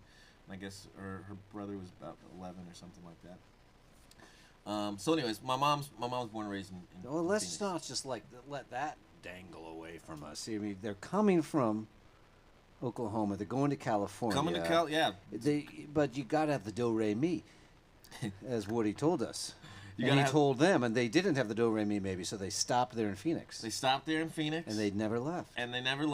When my grandma died at the ripe age of 95, we started going through like all of the newspaper clippings and all the things, the letters and all the stuff that turns out, Phoenix, in the small town Phoenix that it was back when it was a small town, my grandma was like the party queen. Right on. She was like the socialite. Her and her sister would throw these parties in Phoenix. It was written up in the paper. Like, you're telling me your grandmother was Dorothy familiar in Virginia. Grandmother was familiar with the bottom end of a mint julep glass? Yeah. Okay. In fact, I asked her one day. She must have been like 90 or 89. I was like, Grandma, what's your favorite drink? You know, like what are you what's your favorite booze? You know, what's your favorite drink? I'm sure I said it sweeter than that, but she looked at me and kind of was like, a margarita. Well, that makes enough sense there. Yeah. Well, yeah, Arizona, Mexican food, margaritas. It was all wrapped up. But that's my story from Arizona. I was raised there mostly, but I lived in Zimbabwe when I was 7, 8, and 9. My mom got a job teaching at a university of Harare. I was born out of the country. I was born in Lesotho, which is a country inside of South Africa. I spent a lot of time. I lived here when I was 3 and 4 when my mom went to UW as a grad student. High school in Arizona. It's fascinating to us people. It's fascinating to people from the Pacific Northwest because we've never been warm. You know, we've never been warm for any length of time, you know, and we get warm. The last few days we've been warm, and we look at each other and we say things like, we're warm, you know, and we just, that's all it takes, you know. So to think that there is a place where people are consistently warm and that consistently hot. Yeah. And I have been there. They have that great instrument museum just outside Phoenix. MIM. The museum. The Musical Instrument Museum. Which it's all coming together here because only reason I was there was because I had the great pleasure of opening up Ifo Donovan for a tour. And I was thinking about this earlier when you were talking about touring with Joe, and that the two of you have been on tour a long time, and you know it evolves. Well, when you're the opening act and you get thrust into the van of another band, it's such a joy because there's all this new life. And Steve Nister, the great drummer for Ifo, said, we're not listening to any music because I know at one point one of you is going to put on some music and it's going to make me want to throw you out of the van. So we'll just not listen to any music. Which I really appreciate. Totally. I really appreciate it very much. It's like I don't want to be brought to my dark place and I want to like you. And I just think so the banter was 90. I mean the banter was nonstop. And that was because it was new dynamic. Yeah. The banter's good for a good couple of years and then you need to change things up. You need to spice it up. It's like anything, you know, I think, right? It is. So I got a second question. There's two beats with there. Second question is it's going to not be geographical. Okay. It's going to be, this is good. Kansas City or Memphis?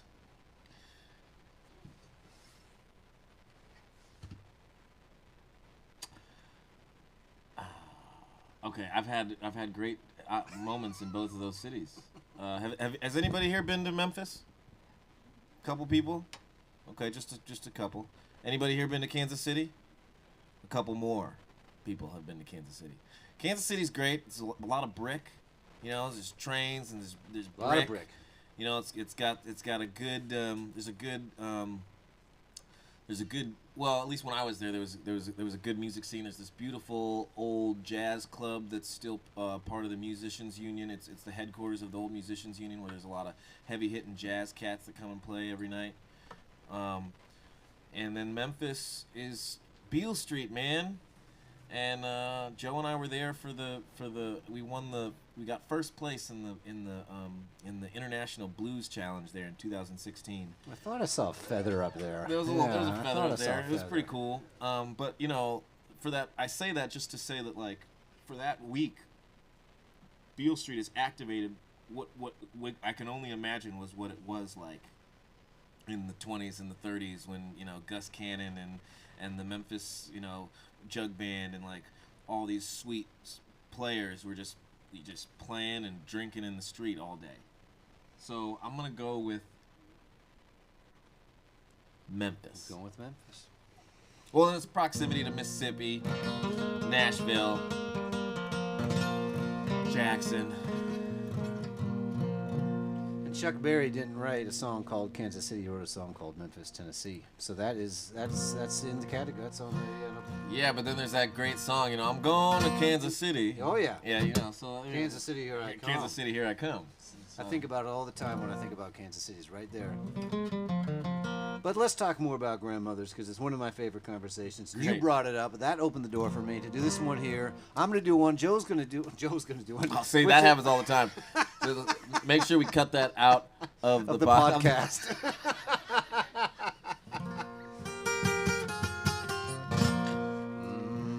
I'll do one, then Benjamin Hunter's going to do one, and then it's going to be time to stump the band. I notice some people have kind of floated away to where they feel like they might be sort of out of reach of having to have requests. It's just a request. It's all a request. It's all going to be requested of them.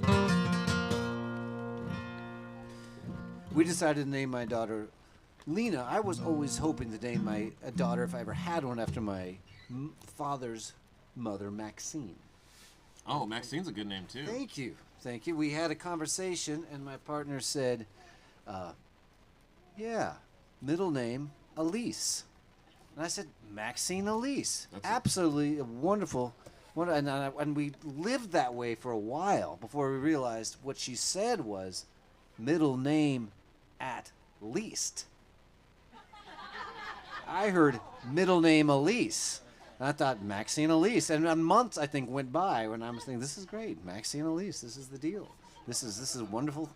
And middle name, at least. So we had to find a name that went with Maxine as a middle name, at least.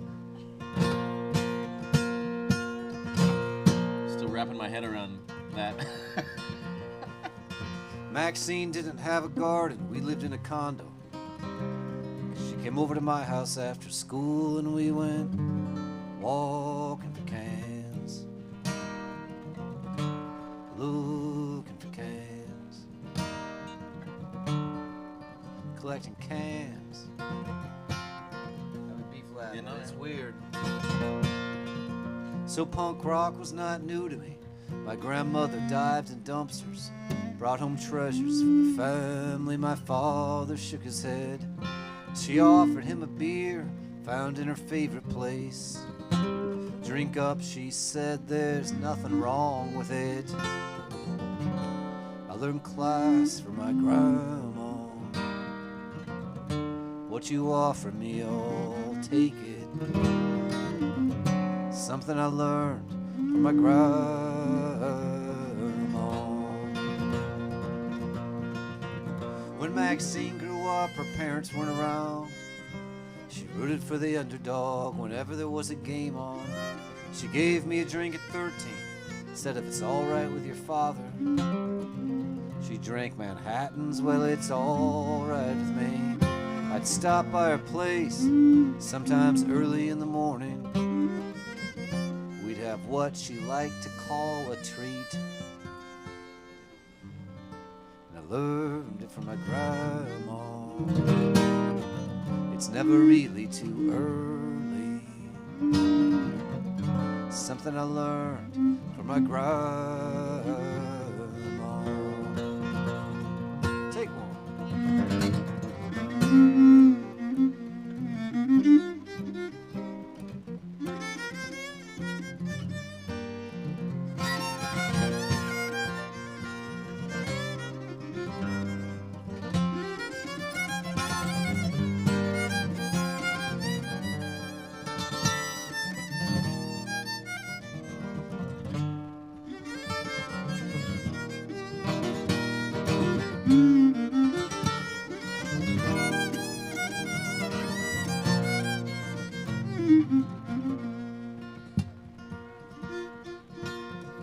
Maxine taught me God is love that led to confusion later on.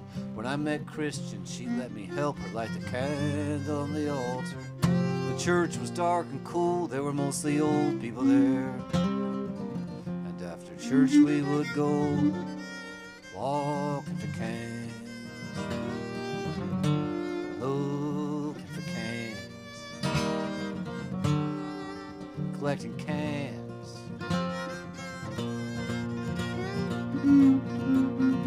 At her funeral, the priest, he had written a poem entitled Tin Can Lady. She was somewhat well known, and I think of her often and every now and then. I get the urge to go pick up a... In school they teach you If we all act in our own best interest, it'll be best for everyone involved. I learned resistance from my grandma. Tell my teachers I don't believe you. Something I learned from my grandma.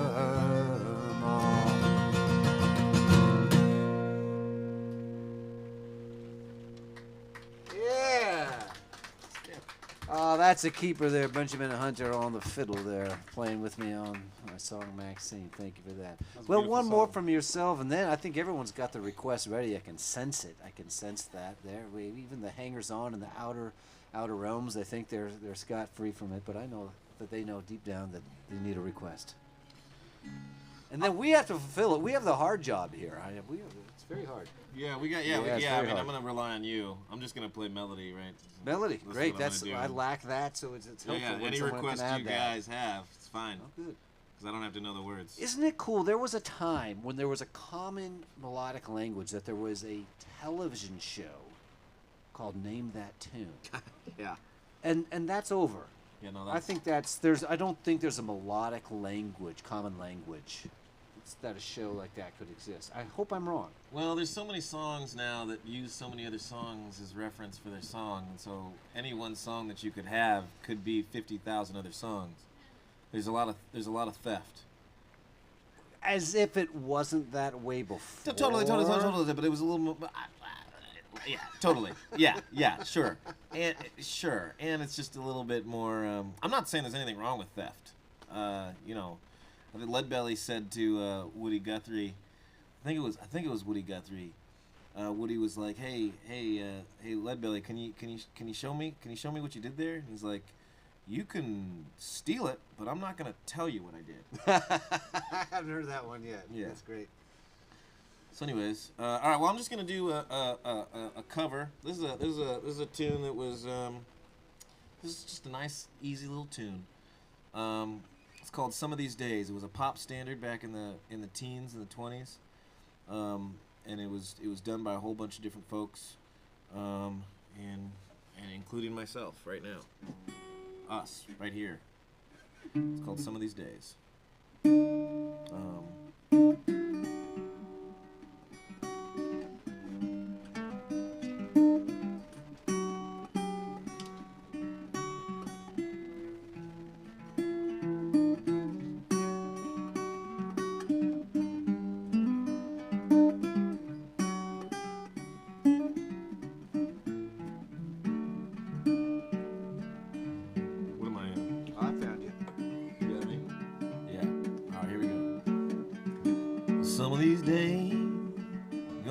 My hugging.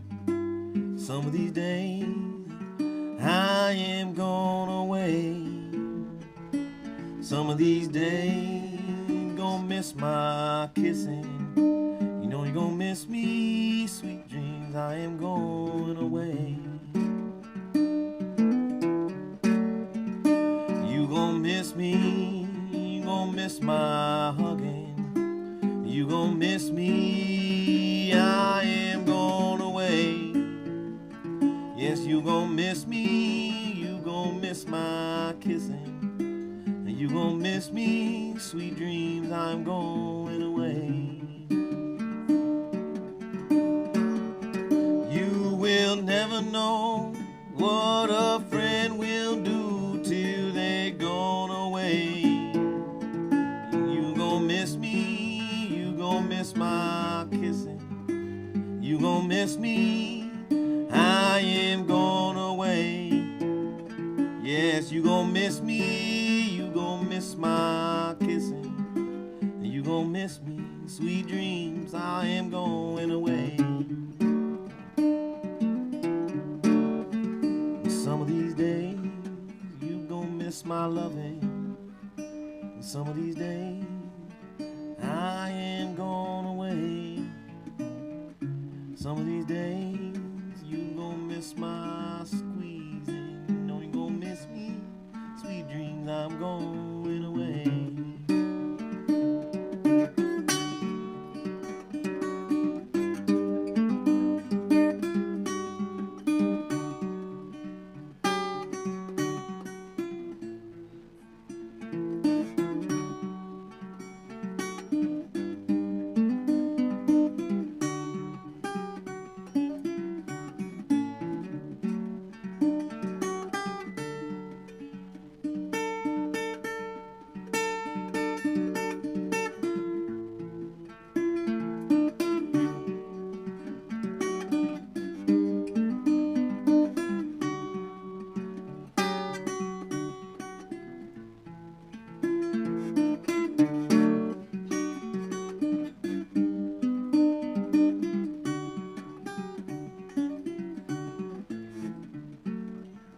Some of these days you gon' miss my hugging. Some of these days I am going away. Some of these days you gon' miss my kissing. I know you gon' miss me, sweet dreams, I'm going away. I know you gon' miss me, sweet dreams, I'm going away. Yeah.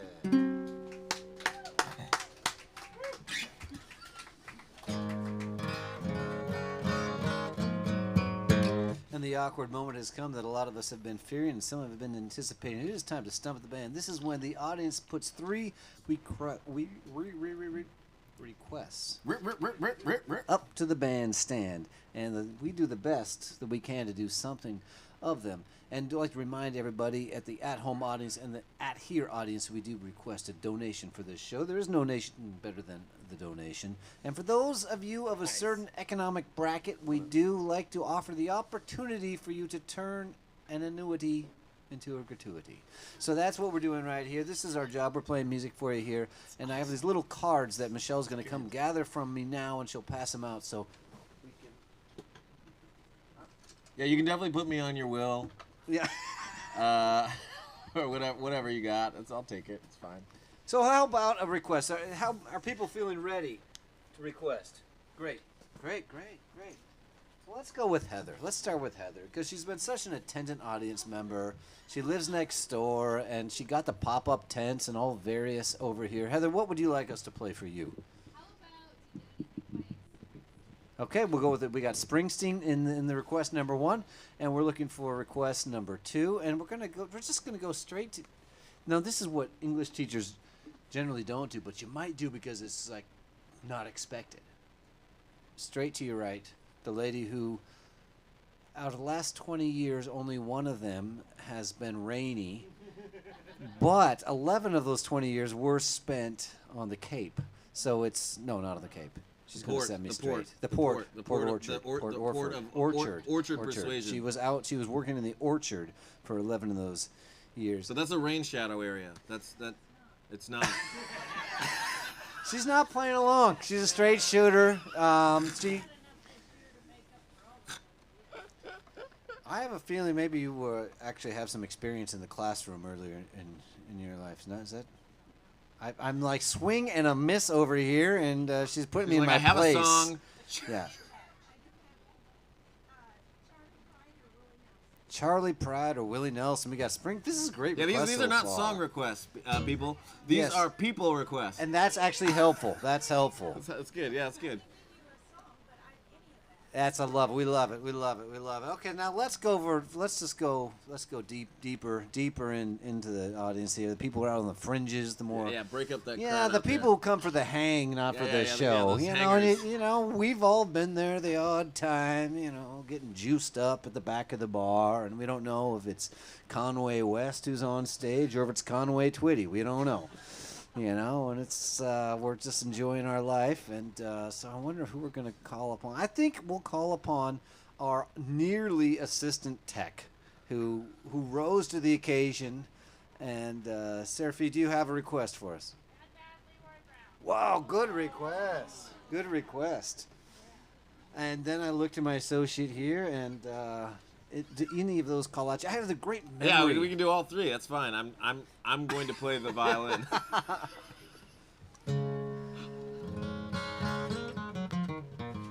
I was my first tour was I graduated from high school, and I had a blues band. You might not know that about me. I have a little experience with the blues. Yeah, we all do. We all do. The name of my band was Sal Paradise and the Apple Pie Blues Band. Nice. Other people, it was the 90s. They were playing grunge, and we were trying to figure out how to play music, and we thought we'd try playing the blues. Mixed results, but we had a lot of joy, I'll tell you that. And we did a tour there in the June of 1995, and there were 8 of us in one of our father's carpenter's van driving down to California. We did 2 bars, 2 colleges, and 2 punk houses. And I remember leaving Reno listening to Bad Bad Leroy Brown. which is a killer AM radio cut. I mean, there's a reason people like that song. It's killer, and I can't play it. But I can play a song by Willie Nelson that mentions Charlie Pride. A song by Willie Nelson. Almost busted it. You doing it with a D flat? Is that I'm what gonna find something. Almost busted it. D flat's usually a good place to go when you're lost. C can be even better. Would you be? Almost busted. Yeah, here we are. Almost busted in Phoenix for reasons that I'd rather not disclose. When you're staying in a motel in Phoenix, don't leave nothing in your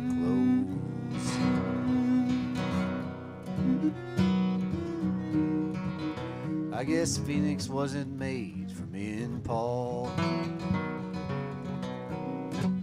On a package show in Buffalo, it was me and Kitty Wells and Charlie Pride. And we come to reform. We had not just come along for the ride,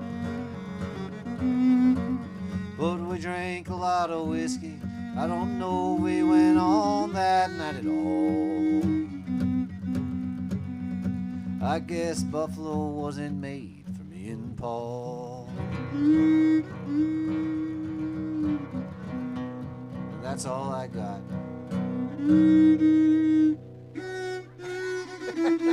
Yeah.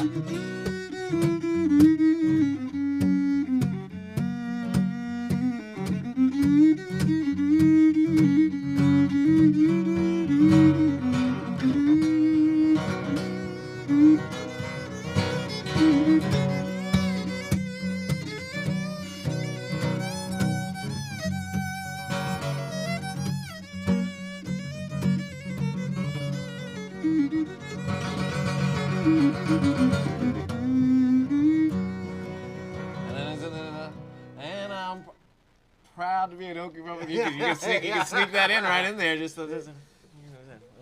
It's a Bloody Mary morning and I'm leaving baby somewhere. Buffalo wasn't made for me and Paul. Just want you guys to know that we started off this before you guys got here, talking about how, you know, I need my lyrics because I'm a melody man. I've been playing this instrument for 34 years. Never had to sing a lyric until I had to get paid. Now that's a situation not many people can speak to or relate to. I never started singing until I had to get paid. Let me rephrase that. I never started singing I never started singing professionally until I had to get paid. That's a fiddle player. That's a fiddle player thing. How do I say that? I love to sing. I always sing. I sing in the shower. I sing by myself. I sing everywhere. But not in front of people until I needed to get paid 10 years ago for it. And then I had to learn lyrics. You know what I mean? And I grew up listening to Motown, and it's really hard to play Motown with two people, one of whom grew up listening to Bob Dylan. Mm-hmm. There's not a crossover. There's a lack of intuition there. Yeah.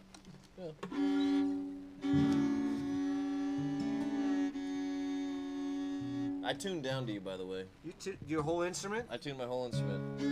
Because you were playing in like B sharp, C flat. I think for this last song we're going to be in tune.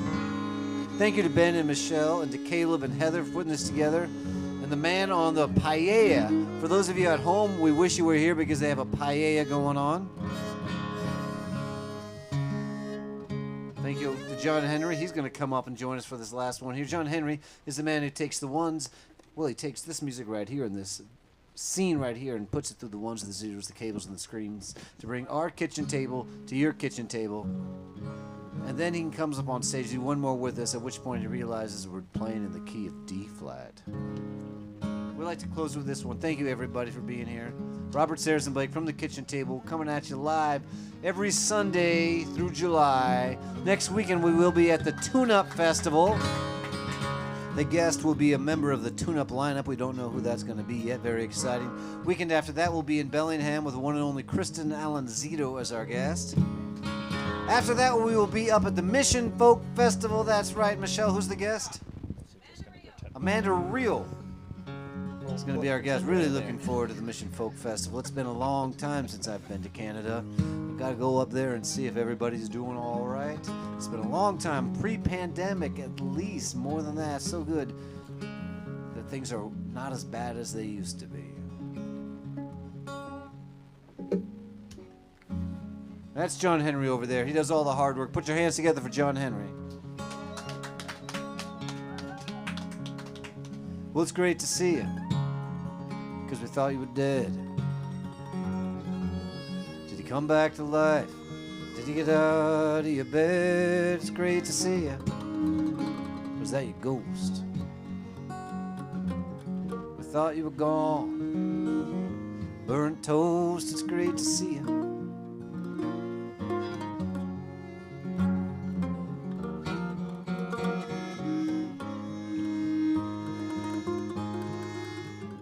Whisper nothing, sing softly on your ear.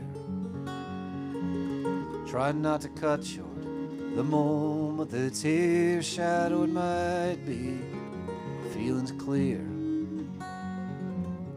I couldn't ask for anything more. It's all about the times we share. It's all about the times we share. Why don't you guys trade? Start with John Henry.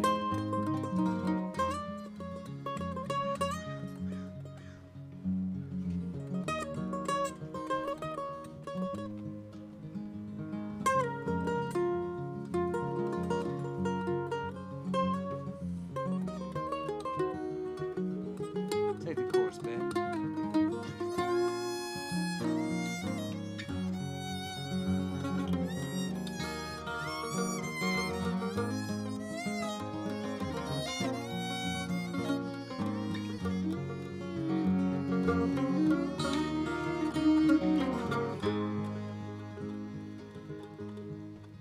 So it's great to see you. Are you gonna stay? Are you here for the long night? Are you leaving at the break of day? It's great to see you. Yeah, it's true. It's great to see you.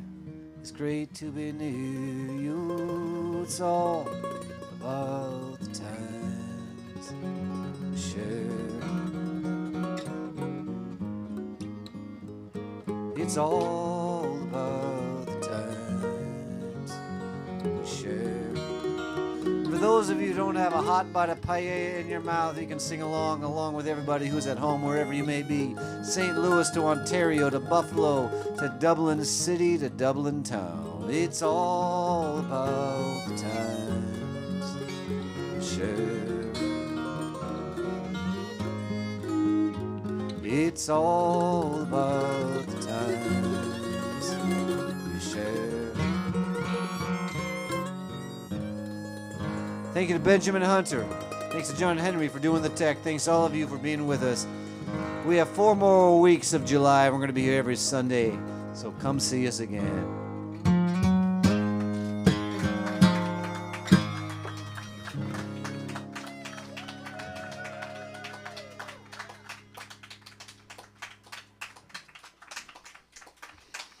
Thanks, folks.